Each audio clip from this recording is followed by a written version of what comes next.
지난번에 이제 본격적으로 이제 본문 강의에 들어가면서 혈통이란 제목으로 말씀을 드리며 끊어짐이 없는 족보, 끊어지지 않는 족보라는 첫 번째 주제에 대해서 말씀을 드릴 때 역대상 1장에서 9장 성경에서 최장 긴 그런 족보와 창세기 5장에 선택한 의인의 그런 족보와 마태복음 1장 아브라함과 다윗의 후예로서 예수 그리스도의 그 족보, 이 세 가지 족보를 서로 비교하면서 말씀을 드린 바가 있습니다. 오늘 이어서 계속 말씀을 드리고자 하는 것은 그와 같은 족보에는 두 가지 성격이 있습니다. 하나는 족보에는 위대함이 있고 하나는 왜소함이 있습니다. 위대함이라는 것은 뭐냐? 지난번에도 말씀드린 것처럼 이 족보는 매우 선택적으로 기록되어 있죠. 말하자면 그 가문의 모든 그 후손들을 사돈 8촌까지 다 기록하는 거 아닙니다. 선택적으로 아주 제한적으로 기록이 되어 있고 또 설령 우리 역대기를 보듯이 제한적으로 기록되어 있지만은 거기도 더더군다나 그 사람들에 대해서 이해를 못합니다.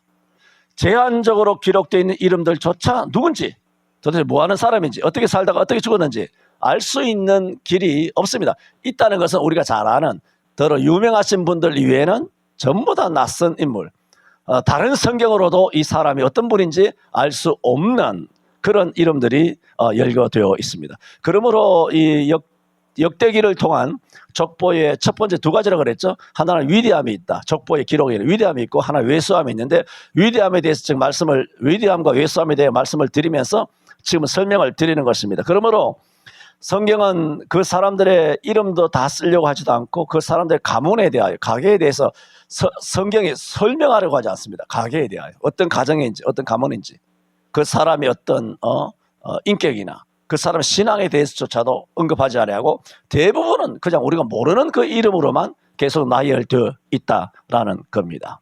하지만은 모두 다 그 하나님의 어떤 구속사적인 역사에 있어서는 대단히 의미가 있다. 그런 면에서 그 한 사람 한 사람 우리가 모르는 이름이지만 낯선 이름이지만 그 한 사람 한 사람 이름이 뭡니까? 구원의 행진에 동참하고 있는 인물이라는 겁니다. 이름이 우리가 낯설다고 해서 낯선 게 아니에요. 지난 수요일인가요? 어디서 설교했나 모르겠습니다만 수요일에 설교했나? 무명한 자 같은 유명한 자요.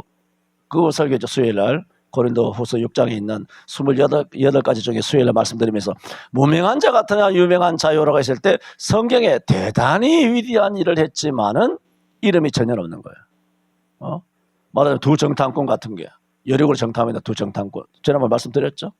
아니면 오병이어를 그렇게 어떤 기적을 일으키는 데 있어서의 불씨가 되었던 그 소년 이름도 우리가 알지 못하고 많이 있죠. 나인성이 아니라 나만 장군을 구원한 그 이름 없는 기지바이. 이런 훌륭한 일, 성경에 정말 굵직굵직한 일의 한 모멘트가 되었던 그런 인물이지만은 성경은 그 사람의 성씨조차도 말하지 않습니다. 그런데 오늘은 성씨가 뭡니까? 이름 다 있잖아. 역대기 이름 다 있잖아요. 단지 무슨 사람인지 우리가 모른다는 거죠. 그렇다면 이분들 이름까지라도 있는 것을 봤을 때 이분들은 구속사적으로 굉장히 위대하다. 예를 들어 보세요. 우리 아버지 이름이 함자가 박자, 귀자, 철자고 할아버지는 박자, 유다, 유자, 그 달자, 위에는 또 박자, 세자, 권자 이렇게 이름이 올라가지만은 보세요. 여러분에게 있어서 박성호라고 하는 이 이름만 알잖아. 우리 목사님은 이런 분이다. 뭐 성이 이렇다. 아들, 딸들이 이렇다. 뭐 이렇게 산다. 뭐 이렇게 알고 있지. 우리 아버지, 여러 아버지는 이렇게 들어 보신 분도 계시겠습니다만 우리 할아버지를 본 적 아무도 없잖아요. 아무도 없어요. 그런데 내가 하늘에 뚝 떨어졌습니까? 그런 한 사람 한 사람 여러분에게 아무 관심도 없고 알 필요도 없고 알아도 소용이 없는 저의 가계가 있고 여러분의 가계가 있어요. 여러분의 아버지, 할아버지, 부모님, 증조, 고조 이렇게 해서 조상들이 다 있단 말입니다. 그게 무슨 상관이 있냐 말입니다. 그러나 그런 분들 한 분 한 분들을 통하여 내가 어떻게 됩니까? 택한 자녀로 태어난 거예요. 내가 택한 자녀로. 그분들이 예수 안 믿었을 수 있어. 안 믿었겠죠. 뭐 조선시대에 예수 믿었겠습니까? 안 믿었겠지만 그런 분들의 이름들을 통하여 뭐가 합니까? 택함 받지 못한 우리 조상들의 이름을 통하여 택함 받은 내가 태어나는 거예요. 우리 여러분의 자녀들도 다 택함 받은 자녀로 태어난 거 아닙니까?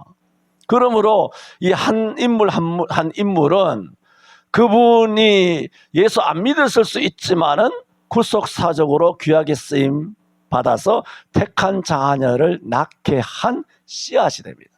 그런데 예수 안 믿은 조상도 그런데 하물며 여기 있는 기록된 분은 예수 안 믿은 분이 아니잖아요. 다 여호와 신앙을 갖고 있는 신앙의 가계거든요. 그러므로 이분들은 뭡니까? 그런 면에서 족보의 첫 번째 특징 뭡니까? 위대하다는 겁니다. 사람을 살리느냐 죽이느냐, 택한 자녀가 태어나느냐 마느냐. 내가 없으면 자녀가 안 태어나는 거예요. 불신가정이야. 예를 들어 불신가정이야. 예수 안 믿을 확률이 99%입니다. 지금 그렇잖아요. 예수 안 믿는 사람 99%예요.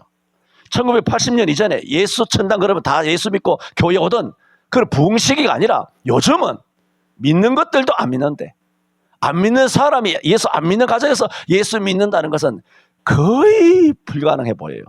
믿음 없는 소리다. 할 말 없습니다. 할 말 없는데 거의 정말 힘들어 보여요. 그런데 여러분 자녀가 다 예수 믿잖아요. 누굴 통해서입니까? 여러분을 통하여. 그래 여러분 한 사람 한 사람이 위대합니까?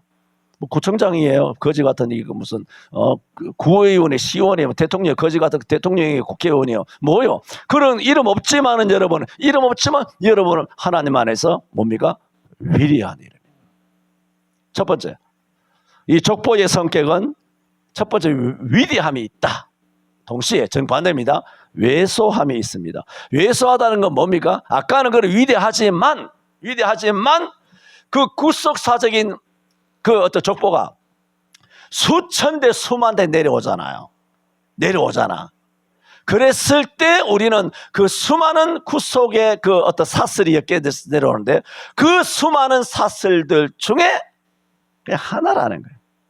진주 목걸이가 쫙, 뭐 여기까지 오는 목만 고급스러운 말로 해서 모가지에만 살짝 두르는 조그마한 진주 말고 여기까지 내려오는 흰 진주 있지 않습니까? 배꼽 허리 내려까지 긴 진주가 있어요. 이런 진주면 진주 알이 도대체 몇 개겠습니까? 그렇게 엄청난 족보의 진주 알로 보면 굉장히 아름답고 귀하고 비싸고 멋있어 보이죠. 그게 족보라고요. 그런데 실상은 나는 뭡니까? 거기에 하나의 진주에 지나지 않는다. 그럼 굉장히 우리는 왜소하다는 겁니다. 그 이게 뭐예요? 이렇게 왜소한 존재 우리가 이렇게 왜소한 존재를 어떻게 쓰셨다? 위대하게 쓰셨다는 거죠.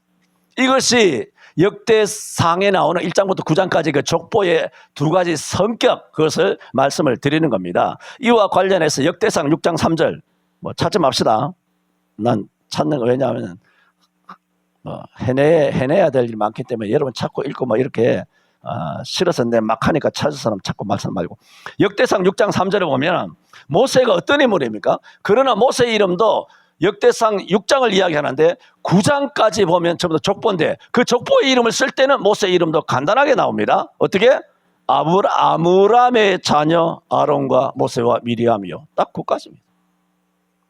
우리가 아는 창출내면신 출애굽부터 신명기까지 나오는 그 위대한 이름의 모세, 그 족보에는 그냥 아므람의 아들 아론, 모세, 미리암 끝. 족보는 그거예요. 그 위대한 이름도 그렇게 아주 약소하게 왜소하게 그렇게 기록되어 있다란 말입니다. 또 역대상 2장 5절에도 보면은 베레스의 아들 헤스론과 하물이요. 베레스의 아들은 헤스론과 하물이요. 뭐요? 너무 간단하지 않습니까? 현대의 독자들에게는 별로 중요성이 없어 보입니다. 베레스 뭐 이름은 조금 들은 것 같잖아요. 그런데 헤스론과 하물이요. 뭐 들어봤지만은 그래도 베스론보다는 훨씬 낯설지 않습니까? 이들 모두가 뭡니까? 인간 족보에서는 하나의 고리에 불과해 보이지만 뭡니까? 역대기에 기록되어 있다는 것은 이게 무슨 뜻이에요? 성경에 기록되어 있잖아요. 그 말이잖아요. 성경에 기록되어 있잖아. 성경에. 이 자체로 절대적인 의미 아닙니까? 성경에 이름이 기록되어 있어요. 그걸 역대기를 통해 주시는 것이 뭐냐? 하나님께는 이 이름이 대단히 중요하다. 지난주에도 그런 말씀을 드렸습니다만, 그런 의미에서 우리는 하나님의 형상대로 지음받은 하나님의 자녀로서 우리 자체 하나하나가 고리 하나, 그냥 조그마한 진주, 고리 하나에 지나지 않지만 하나님 앞에서는 대단히 위대한 존재이다라는 겁니다. 지난 수요일도 그런 설교를 드렸습니다만, 무명한 자 같으나 유명한 자, 사람은 이제 다 유명해진다 그런 얘기죠. 사람들은 좀 유명해지고 남들보다 앞서 나가길 바라고, 그리고 얼굴이 서기를 바라고, 얼굴이 알려지기를 바라고. 저는 아까도 말했습니다만, 일생 공로 그런 생각도 안 했습니다만, 얼굴이 알려지기를 생각한다는 것도 일생 꿈에도 그렇게 생각해 본 적이 없습니다. 저는 안 알려질 때, 지난 수요일도 설교한 내용입니다. 안 알려질 때 어떤 아주 쾌감이 와요. 안 알려질 때. 무명이 될 때. 누구도 날 모를 때. 그때 쾌감이 와요. 강력한 쾌감이 와요. 왜? 하나님만 아시는 거예요. 하나님만. 근데 100에 99, 만에 9,999 대부분의 사람들을 내가 알잖아요. 보면 다 이렇게 얼굴이 드러나고 인정받고 이름이 불리고 앞에 나서고, 저는 본능적으로 이해를 못해요. 나 이해력이 굉장한 사람으로 생각하는데 이해가 안 됩니다. 왜 그럴까? 왜 저런데 헛된 에너지를 뺄까? 도대체 저게 무슨 의미가 있을까? 그냥 자기 혼자 행복하면 되는 거 아니야? 자기 혼자 하나님 앞에 서 있으면 되는 거 아니야? 그냥 하나님 앞에서 자기 혼자 서 있으면 되잖아. 왜 사람들 앞에서 자꾸 서고 인정받고 그렇게 하려고 할까? 이처럼 우리는 우리 한 사람 한 사람이, 여러분 한 사람 한 사람 그 자체가 누구한테 알려져서 위대한 존재가 아니라 여러분이 하나님 앞에 있는 존재로서 그냥 위대해요. 그 위대함은 플러스도 안 돼요. 마이너스도 안 돼요. 하나님 앞에서 섬으로서 하나님이 인정하는 택한 자녀로서 그 절대적인 위대함은 절대적인 위대함인데, 하나님의 절대적인 위대함을 인정받는 그 절대적인 그 위대함에 어느 세상의 영광으로 그 위대함을 더 더하게 할 수 있습니까? 그 위대함을 삭감할 수 있습니까?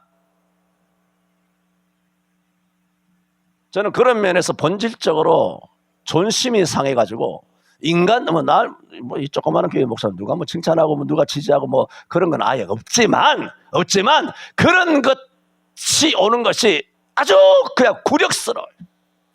네가 뭔데? 날 아는 체하고, 네가 뭔데 날 지지하고, 네가 뭔데 날 칭찬하고, 네가 뭔데 날 평가하고.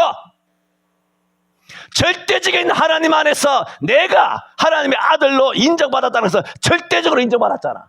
거기에 상대적인 너희들이, 상대적인 수천만 명들이 내게 대하여 뭘 더하고 빼고 해? 장난쳐나 지금? 그런 의미에서 싫다 이게. 지금 말씀드리는 것은 내가 이야기하는 것이 아니라 여러분이 나와 똑같은 존재라. 당연하지. 여러분 잘 알고 있잖아요. 여러분이 그런 존재라고. 하나님 아버지 앞에서 예수님께서 누구를 위해서는 피를 한 대박 쏟고, 누구를 위해서는 조금 한 옵을 쏟고 그렇게 했나요? 똑같은 피의 양으로 똑같이 십자가에 못 박힌 그 피값으로 구속한 똑같은 가치를 가진 우리들 아닙니까?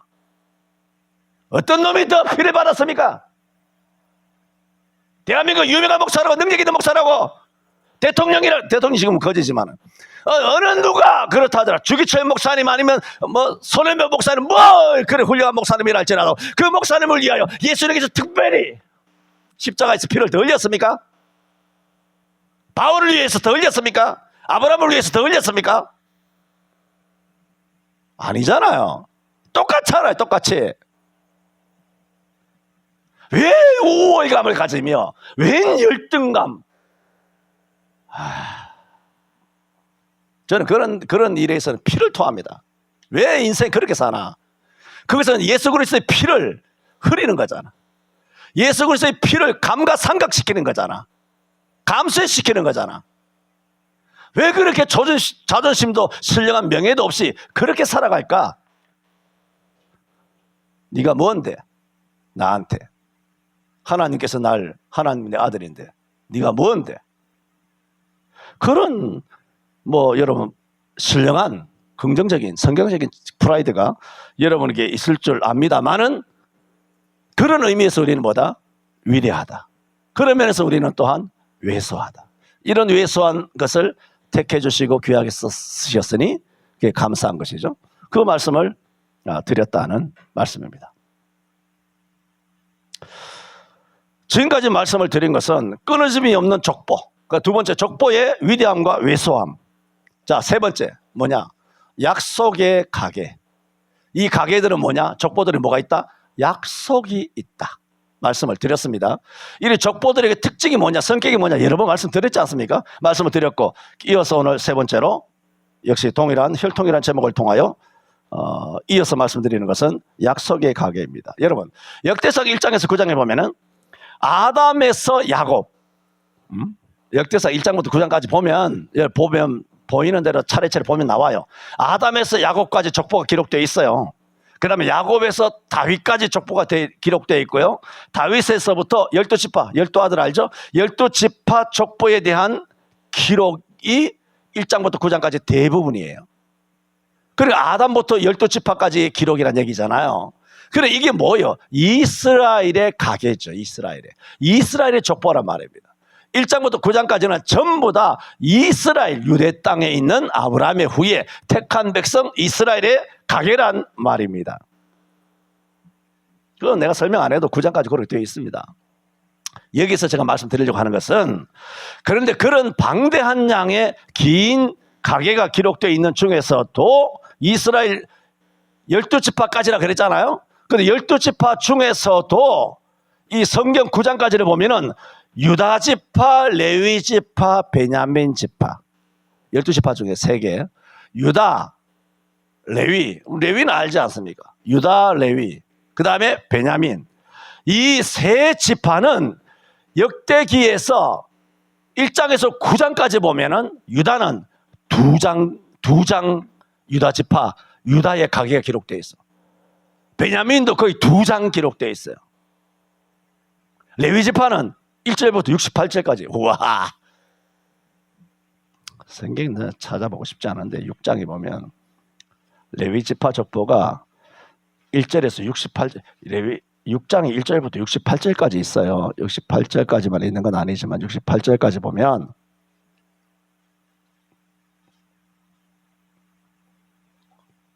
(68이) 아니라 81절이구나.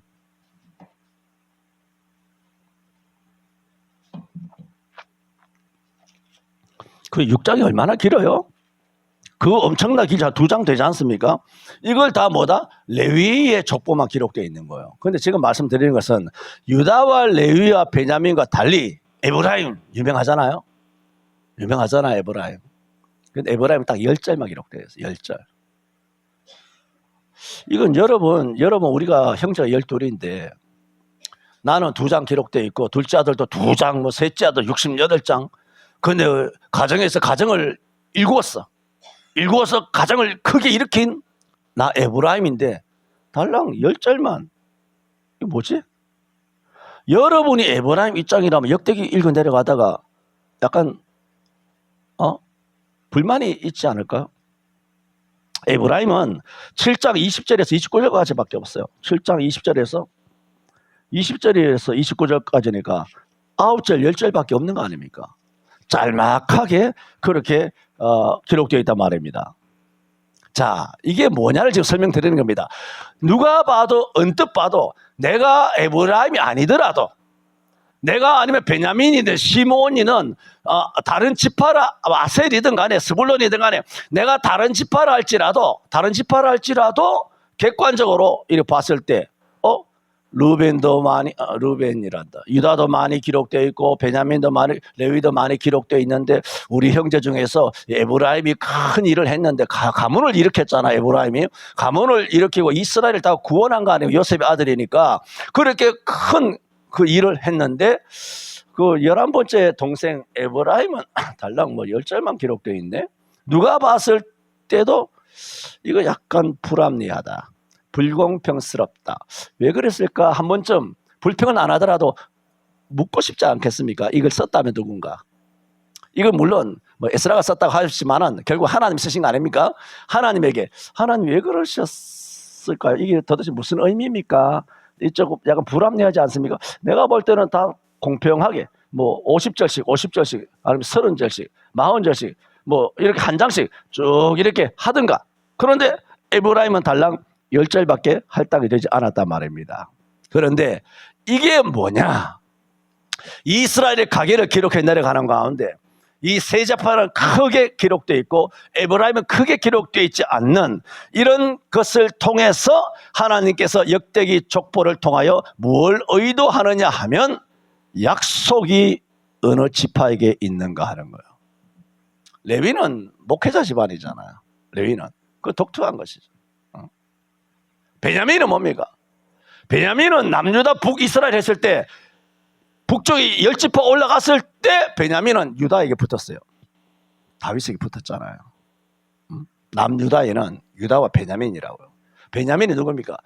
사울이 베냐민 지파잖아요. 사울의 왕국을 무너뜨린 유다 지파 다윗이에요. 베냐민 지파 사울을 무너뜨렸다는 이해를 하세요. 유다 지파 다윗이에요. 그러면 유다를 대항하여 어떤 반항이 일어났을 때 제일 먼저 튕겨서 북쪽으로 딱 반항심에 북쪽으로 딱 올라가야 되는 사람이 누굽니까? 에브라임 므낫세.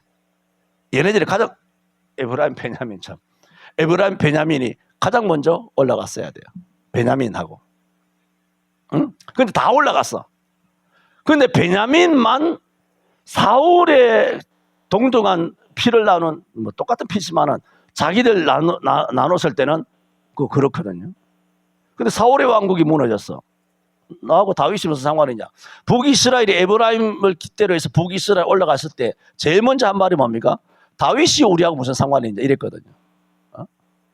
이것이 신약에 와서 뭐라 그럽니까? 다윗의 자손 예수요. 우리가 무슨 상관이 있느냐 그랬어요. 신약에서 다윗의 자손을 아주 개무시한 거예요. 제사장들이, 유대인들이. 그랬음에도 불구하고 이 베냐민은 사울과 한 혈통임에도 불구하고 마태복음 10장 37절에 자주 말씀드린 것처럼 절대로 혈통, 혈연, 우리 동양, 우리가 남이가 이 따위 썩어빠진 저속한 이런 더러운이 아닙니다. 더러운 이런 아주 인본주의, 마귀적인 이런 사상에 의해서 패거리 정치를 해서 자기 동족은 아니지만 자기들하고 가까운들끼리 하며 올라간 거, 패거리 지역한 거 아니에요. 다 올라갔을 때 유다 편에 딱 붙었어요, 베냐민이. 그래서 베냐민이 크게 기록된 거예요. 딱 세 지파만. 그게 뭘까요? 약속이에요. 이것을 하나님께서는 베냐민 지파에게 크게 비중을 두고 계시는 거죠. 그러므로 베냐민이 알았는지 몰랐는지 모르지만 그가 다윗 중심으로 유다 지파 중심으로 그와 같이 남유다를 이룬 것은 지금 역대상은 남은 자들에 대한 서신이 아니라 성경이라 그랬잖아요. 바벨론 포로 돌아온 지 약 BC 약 한 5세기 약 400 몇 년대 됐을 때 바벨론 70년 포로 살다가 돌아온 남은 자, 그 남은 자가 누굽니까? 유대인이에요. 이스라엘이 아니고. 이스라엘은 722년 BC에 아수리에 다 올라가서 다 망했잖아요. 지금 이스라엘 12지파가 어디 있습니까? 흔적도 없어요. 뭐만 남았느냐? 유다 베냐민만 남았어요. 그게 남유다예요. 그 역대기는 북이스라엘 10지파는 아예 없어. 포로 갔다가 돌아온 사람은 남유다예요. 남유다가 바벨론에 포로 잡혀갔지. 북이스라엘 10지파가 유다로 갔습니까? 바벨론에 갔습니까? 그들은 아수르로 올라가서 망했잖아요. 그러므로 역사적 수백 년의 역사적으로 보나 이 역대기로 보나 지금 하나님께서 굉장히 방점을 찍고 있는 것이 뭐냐? 약속의 지파인 유다와 편이 되어서 움직이는 베냐민과 그의 후예들을 축복하고 있다는 거예요. 그래서 뭐다? 유다, 레위, 베냐민의 족보의 기록이 방대하다. 81절, 1절에서 81절. 베냐민 와, 머리가 6장 대단하지 않습니까? 81절. 성경에 81절이 기록되어 있어요. 81절이. 지금 그것을 말씀을 드리면서 마쳐야 되나 말아야 되나. 좋죠? 목사님 마쳐야 되나 말아야 하면, 마쳐야 되느냐 말아야 되느냐 하면 반드시 마치더라. 이런 뭐 경험치가 다 있지 않습니까? 할렐루야. 오늘 그 경험을 내가 무너뜨립니다. 할렐루야. 계속 나갑니다. 반절에 반절을 줘야 될 거 아닙니까? 그러다가 이제 오늘 예배를 마칠 수도 있죠. 그러므로 역대기 1장부터 9장까지 기록이 성격을 말씀드리고 있지 않습니까? 아까 위대한 왜곡하면 그런 얘기했고 그전에도 여러 가지 말씀드렸는데 오늘 드리는 말씀은 약속의 가게라는 거죠. 말하자면 누가 주인공이냐? 하나님 이걸 말씀하시는 거예요. 예수님 오시기 전에 다윗의 자손, 아브라함과 다윗의 자손, 마태복음 1장 1절에 기록되기 전 400년 동안 흑암의 시간이 세월이 지나는 그 마지막 기록이 누구냐? 약속의 후예가 누구냐? 이것을 마지막으로 구약 성경에 기록하고 있다는 거죠. 400년 동안 하나님의 계시가 없었잖아요. 그래서 마태복음 4장 14절 이하에 말했지 않았습니까? 북쪽에 있는 스불론과 납달리 지경, 요단 해변에 있는 그런 또 갈릴리 지역에 있는 사람들이요, 흑암에 앉은 자들에게 빛이 비추었고 사망과 그늘에 앉은 자들에게 빛이 비추었도다라고 말하고 있지 않습니까? 그 마지막 그 메시지가 뭡니까? 역대기인 거예요. 그럼 역대기가 대단히 중요하다고 역대기 개설을 할 때 몇 주간 말씀을 이미 드린 바가 있습니다. 그러므로 이런 족보의 어떤 분량을 하나님께서 이렇게 재편해 놓으신 것은 하나님이 생각하시는, 하나님이 계획하시는 예수 그리스도를 통한 그 구속, 약속은 과연 어느 가게를 통하여 내려가는가? 그러므로 역대기 족보는 뭡니까? 구속사적인 족보입니다.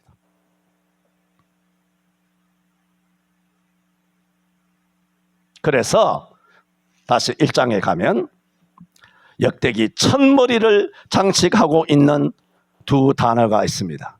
아담, 셋, 에노스가 세 단어인데 왜 두 단어라고 그러십니까? 역대기 첫머리 1장 1절에 아담, 셋, 아주 간결하지 않습니까? 1절도 짧고 2절도 짧은데 1절이 제일 짧지 않습니까? 그리고 제일 먼저 나오지 않습니까? 당연히 아담이니까 제일 먼저 나왔겠죠. 그래서 아담, 셋은 역대기 서술 가운데 가장 간결한 부분인데 보세요. 1장 1절을 딱 보는 순간 유대인은 대번 꿰뚫어보죠. 유대인이 아닌 우리도 대번 꿰뚫어봐요. 아담, 셋, 그런데 뭔가 약간 찌릿하고 뭔가 약간 그런 느낌이 없습니까? 아담 뭐예요? 아벨이어야 되는데 아벨이 오는 거예요. 아담 셋이라고 말하고 있잖아요. 역대기에서. 이게 BC 약 450년경이라 말씀드렸지 않습니까? 그럼 아담은 BC 2000년이잖아요. 2000년이잖아요. 아담은 약 인류 역사가 여러 가지 썰이 있습니다만은 보통 우리 기독교 전통으로, 한국교의 전통으로 말한다면 구약을 4000년 보지 않았습니까? 그럼 아담이 4000년 전이잖아요. 그러면 여기 450년이면 거의 1600년 전에 아벨이 죽었다는 얘기잖아요. 가인한테. 아벨이 형 가인한테 죽은 지가 1600년의 세월이 지났어요. 1600년 같으면 조선이 500년이고 고려도 500년이고 하면 고려 이전에 삼국시대 신라나 고구려나 백제 그 시대쯤, 신라가 660년이니까 지금부터 말하면 2110, 660, 그거보다 멀다, 그지? 한 신라 시대 정도 돼. 신라 시대에 아벨이 죽은 거야. 말하자면 세월로 따진다면 신라 시대 때쯤 죽어도 조상이 있는데 그걸 역대기에서는 떠올리고 있는 거예요.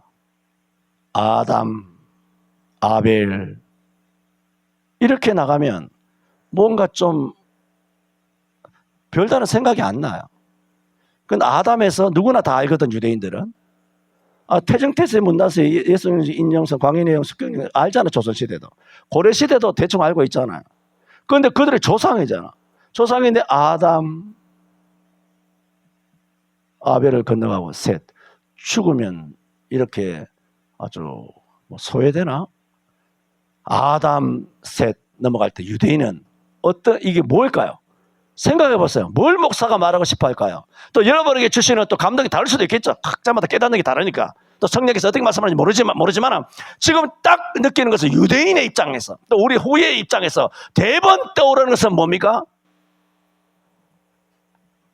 형제간의 혈육상잔의 아픈 기억이 확 떠오르는 거죠.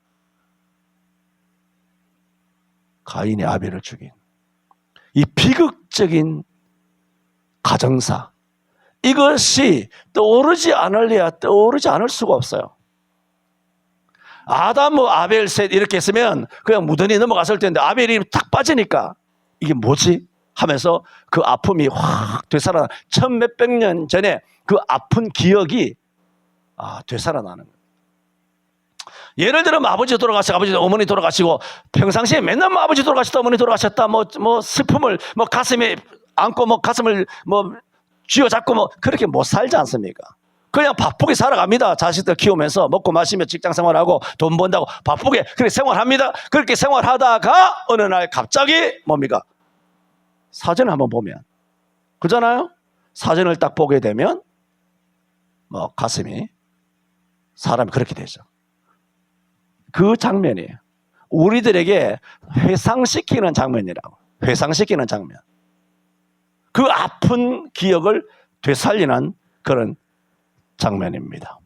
인류 역사 초기 잔인한 역사의 아픈 기억이 어떻게 강제 소환이 되는 겁니다. 그러므로 읽을 때 유대인들은 어떤 걸 알게 될까요? 가인에 의해 죽은 아벨 대신 태어난 뭡니까?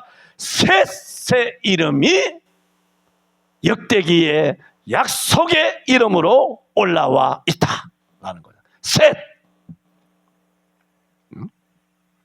그것을 성경은 선언하고 있는 것입니다. 그러면 왜 하나님께서 이런 아픈 역사를 다시 강제 소환시키면서 아벨 대신 셋의 이름을 떠올리게 하셨는가 하면 당신의 계획하신 구속사적인 가계가 무슨 뜻입니까? 하나님의 이루시려고 하는 구속사적인 가계는 뭐냐? 죽었어도 하나님이 있게 하신다는 거예요. 죽어도 있게 하신다는 거죠. 가인을 통하여 아들이 가인밖에 없어 예를 들어. 그래도 가인은 아니라는 거죠. 하나님께서. 이럴 때 한번 받아하게 하고 싶었습니다만은 받아하게 하고 싶은 것은 뭐냐면 하나님께는 아니니까 가인을 이렇게 땜빵 해가지고 대충 버물려가지고 개선시켜가지고 약속의 가게를 인도하고 아닙니다. 성경이 뭔지 아십니까? 택한 백성이에요. 하나님께서 딱 택한 백성을 통해서만 구속사적인 가게를 약속의 가게를 축복의 가게를 축복의 그 길을 잇게 하신다는 거죠. 아벨이 죽었지만은 아벨을 셋이 이었다는 거예요. 이 말씀이. 그래서 히브리서 11장 3절에도 뭐라 그럽니까? 믿음으로 아벨은 가인보다 더 나은 제사를 하나님께 지난번 다 말씀드렸죠. 믿음을 따라 말씀드렸죠. 한 6주간 말씀드렸습니다. 내가 언제 한번 다음 주일 조금 이따가 말씀을 하려고 계획은 하고 있습니다만은 할지 안 할지 모르겠습니다만은 이쯤에서 한번 묻고 싶은 것이 있다라고 말하면서 한번 설교를 하려고 그랬어요. 뭐냐면 믿음을 따라라고 6주간 말씀을 들었지만 엄청난 말씀을 퍼부었지만 저는 묻고 싶은 것이 있었어요. 뭐냐면 믿음을 따라 삽니까? 묻고 싶었어요. 6주간 설교하니 뭐하냐? 안 그렇습니까? 믿음을 따라 살고 있느냐? 아니면 기분 따라, 감정 따라, 혈기 따라, 처제 따라, 환경 따라 그렇게 살고 있느냐? 그걸 한 번쯤 이렇게 진단하고 싶었어요. 묻고 싶었어요. 여러분 스스로에게 자문자답 한번 물어보고 싶었어요. 믿음을 따라 설교를 그렇게 많이 들어놓고 하나님 말씀이잖아. 내 말이 아니잖아. 내 말 한 게 있긴 해요. 그랬는데 믿음을 따라 사냐 말이에요. 믿음을 따라 산다는 게 뭐예요? 그게 뭐예요? 십자가 따라. 그게 뭐예요? 예수 따라. 예수 십자가 따라. 골로새서 1장에도 금방 내가 목담에서 말했지 않습니까? 하나님께서 너에게 은혜를 주신 것은 다만 예수를 믿을 뿐만 아니라 또 그를 위하여 고난도 받게 하려 하심이라 그랬어요. 십자가를 지게 하시려고 예수 믿게 하셨다는 거죠. 십자가를 지게 하시려고 은혜 받게 하셨다는 거죠. 은혜를 받았는데 십자가가 없어. 은혜를 받았는데 지 마음대로 살아. 그건 은혜가 아니지. 그래서 여러분 또 따라서 한번 하고 싶은, 오늘 왜 자꾸 따라하고 싶은 마음이 생기는지 모르지만 내 따라하게 하지 않을 것이야. 난 항상 반전으로 나가. 여러분 생각대로 가지 않아. 모든 설교가 그래. 여러분 본문 들여다봐야 내가 하는 설교의 내용 떠오르지도 않을 거고 어디 DB봐도 없고 그렇게 일생 살아오지도 않았고.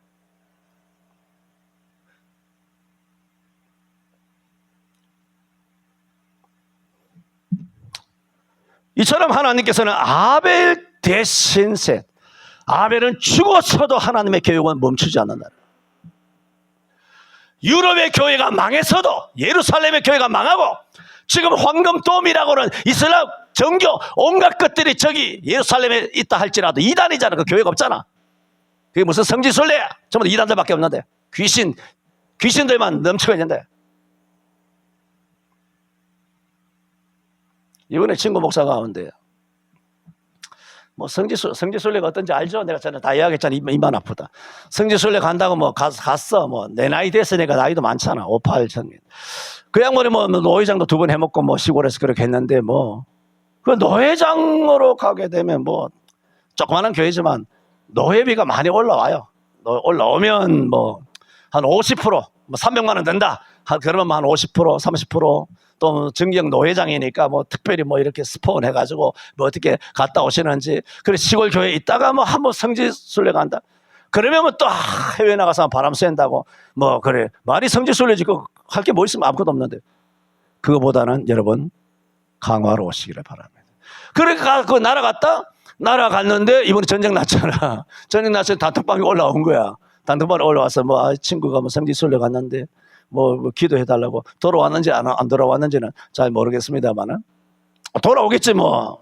돌아오겠지만은 지금 그래서 내가 제일 그런 것이 거기 가면 유럽 가면 여러분 5박 6일이 없잖아요. 무조건 주일 깁니다. 짧아도 9박 10일이에요. 그러면 이 양반이 뭐 성지순례 처음 갔냐? 성지순례란 말이 아주 더럽습니다만은 성지순례 처음 갔냐? 아니에요. 수시로 가요. 우리 나이 때쯤 되면 성지순례 35번 갔다 옵니다. 나만 안 가지.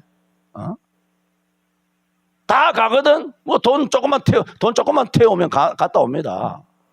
그 좋잖아. 시골에 있다가 돈 조금 태우면 부부간에 여행 간다. 그래 당회도 뭐 인정되는 거 아니에요. 노예사니까. 인정되면서 8박 9일 9박 10일 잘 놀다. 말하자면 해외여행 아닙니까? 그거 뭐 하러 가는데? 전도하러 가나? 선교 갔어? 다 놀다 오는 거 아니에요? 그러면서 이 사람한테도 말했다. 에이 친구 뭐 몇 번 갔다 왔을 텐데 왜 또 가나? 내 첫 마디가 가면 주일 안 끼냐? 이거는 불가능하거든요. 주일 끼는 것은. 그건 뭐야? 해외여행 간다면 그걸 주일 끼어도 된다라는 그 면죄부 주는 거야? 성도들이 그렇게 행동으로 그렇게 공포를 하는 거야? 평상시에 설교가 도대체 뭐야? 근데 친구지만 내가 욕을 한다고 내가. 우리 둘만 몰래 해도 뭐 여기 다 새겨지지 뭐. 다 공중에다 새겨지고 물에다 새겨지고 다 새겨지지만 내가 뭘 욕을 하겠습니까만 비판이지. 이거 뭐 하는 거야? 그래서 뭐 기도해달라 하기에 기도 안 했어 나. 주일 빼먹고 뭐 하는 거야 지금? 전쟁 뭐 잘났다는 건 아니지만 왜 그런 행동을 해? 응? 지금 뭘 이야기하다 그랬습니까? 넘어갑시다. 뭐 하다 보면 자꾸 잊어버려가지고.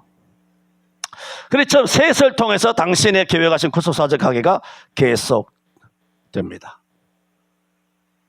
그 1장 1절 아담 셋에 대한 의미만 드렸습니다. 여기까지만 오늘 하고 다음에 계속 하도록 하겠습니다. 기도합니다. 주님, 우리는 이 땅에 봤을 때는 아무것도 아닙니다. 지렁이보다 못한 인생이고 먼지보다 못한 인생이고 수에 칠 가치도 없는 인생들입니다. 그럼에도 불구하고 하나님으로부터 택함을 받음으로 우리는 너무나 절대적인 비중과 중대함을 가진 존재가 되었습니다. 전능하신 하나님 아버지께 영광과 감사를 드립니다. 성경의 역대기에 특별히 기록되어 있는 이름 없는 낯선 알지 못하는 수많은 이름들만 나와 있는 저들을 통하여 하나님께서 예수님께서 이 땅에 탄생하게 하시고 그와 같은 영적 신령한 구속사적인 족보를 통하여 오늘도 우리가 택한 백성으로 이 땅에 태어나 예수 복음을 받고 주 예수를 믿음으로 저들처럼 우리도 하나님의 귀한 존재로 자리매김하게 하여 주셨으니 은혜입니다. 이 사실을 일생 잊지 아니하고 내가 얼마나 하나님 앞에 절대적인 존재인가를 알고 주변에 있는 그 어떠한 인간들로부터의 그런 찬사와 비난에 대하여 일희일비하지 아니하고 당당하게 십자가 군병으로 주 예수 그리스도만을 바라보고 나가는 승리하는 저희들 다 되게 하여 주옵소서. 예수님 이름으로 기도하옵나이다. 아멘.